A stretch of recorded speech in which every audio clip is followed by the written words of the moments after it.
Starts. ಎಲ್ರಿಗೂ ನಮಸ್ಕಾರ. ನನ್ನ ಹೆಸರು ಮಂಜುನಾಥ್ ಅಂತೇಳಿ.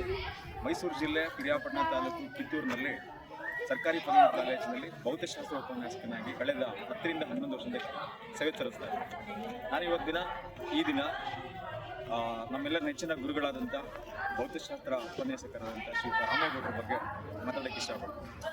ಶ್ರೀಯುತರು ಮೈಸೂರು ಜಿಲ್ಲೆ ಹುಣಸೂರು ತಾಲೂಕಿನ ಸರ್ಕಾರಿ ಪದವಿ ಪೂರ್ವ ಕಾಲೇಜು ಬಾಲಕಿಯರು ಇಲ್ಲಿ ಪ್ರಾಂಶುಪಾಲರಾಗಿ ಸೇವೆಯನ್ನು ಸಲ್ಲಿಸ್ತಾರೆ. ಸೊ ಇವ್ರ ಬಗ್ಗೆ ಮಾತಾಡಬೇಕಂದ್ರೆ ನನ್ನ ಸ್ಟೂಡೆಂಟ್ಸ್ ವಿದ್ಯಾರ್ಥಿ ದೆಸೆಯಿಂದ ಮಾತಾಡಬೇಕಾಗುತ್ತೆ. ನನಗಿನ್ನೂ ನೆನಪಿದೆ, ಫಸ್ಟ್ PUC ಅವ್ರ ಕ್ಲಾಸ್ಗೆ ಹೋದಾಗ ಅವ್ರು ಆಗತಾನೆ MSc ಮುಗಿಸಿ ಉಪನ್ಯಾಸ ವೃತ್ತಕ್ಕೆ ಬಂದಿದ್ರು. ಅವರು ನಮ್ಗೆ ಯಾವತ್ತೂ ಅವರು ಹೊಸ ಲೆಕ್ಚರ್ ಅಂತ ಅನಿಸ್ತಾ ಇರಲಿಲ್ಲ.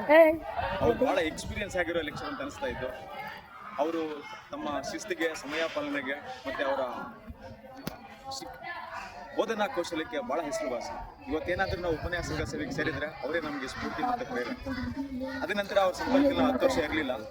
ಮತ್ತು ನಾವು ಸರ್ಕಾರಿ ಪದವಿ ಕಾಲೇಜಿಗೆ ಸರ್ಕಾರಿ ಸೇವೆಗೆ ಸೇರಿದ ನಂತರ 2013ರಲ್ಲಿ ಅವ್ರನ್ನ ಭೇಟಿಯಾದೆ. ಅವ್ರನ್ನ ಪ್ರಿನ್ಸಿಪಲ್ ಆಗಿ ನೋಡೋಕ್ಕೆ ಒಂದು ಖುಷಿ ಆಗುತ್ತೆ. ಇನ್ನೇನು ಸರ್ವಿಸಿನ ಕೊನೆ ಹಂತಕ್ಕೆ ಬಂದಿರೋ ಅವರು ಅವರ ಎನರ್ಜಿ ಲೆವೆಲಲ್ಲಿ ಯಾವುದೇ ರೀತಿ ಕಡಿಮೆ ಆಗಿಲ್ಲ, ಕುಂದು ಬಂದಿಲ್ಲ. ನಮ್ಮೆಲ್ಲರೂ ಸಹ ಆಶ್ಚರ್ಯ ಆಗುತ್ತೆ, ನಾವೇನಾದರೂ ಆ ಏಜ್ವರೆಗೂ ಅಷ್ಟೇ ಶಕ್ತಿನ ಉಳಿಸ್ಕೊಂಡು ಕೆಲಸ ಮಾಡೋಕ್ಕಾಗುತ್ತೆ ಅಂತ ನಮಗೆ ಆಶ್ಚರ್ಯ ಆಗುತ್ತೆ. ಸೊ ಅವರು ಅವರ ಕಾರ್ಯಕ್ಷಮತೆಗೆ, ದಕ್ಷತೆಗೆ, ಪ್ರಾಮಾಣಿಕತೆಗೆ ಎಲ್ಲದಕ್ಕೂ ಮಾದರಿ ವ್ಯಕ್ತಿ ಅಂತ ಹೇಳೋದಕ್ಕೆ ನಾನು ಈ ಸಂದರ್ಭದಲ್ಲಿ ಇಷ್ಟಪಡ್ತೀನಿ. Thank you.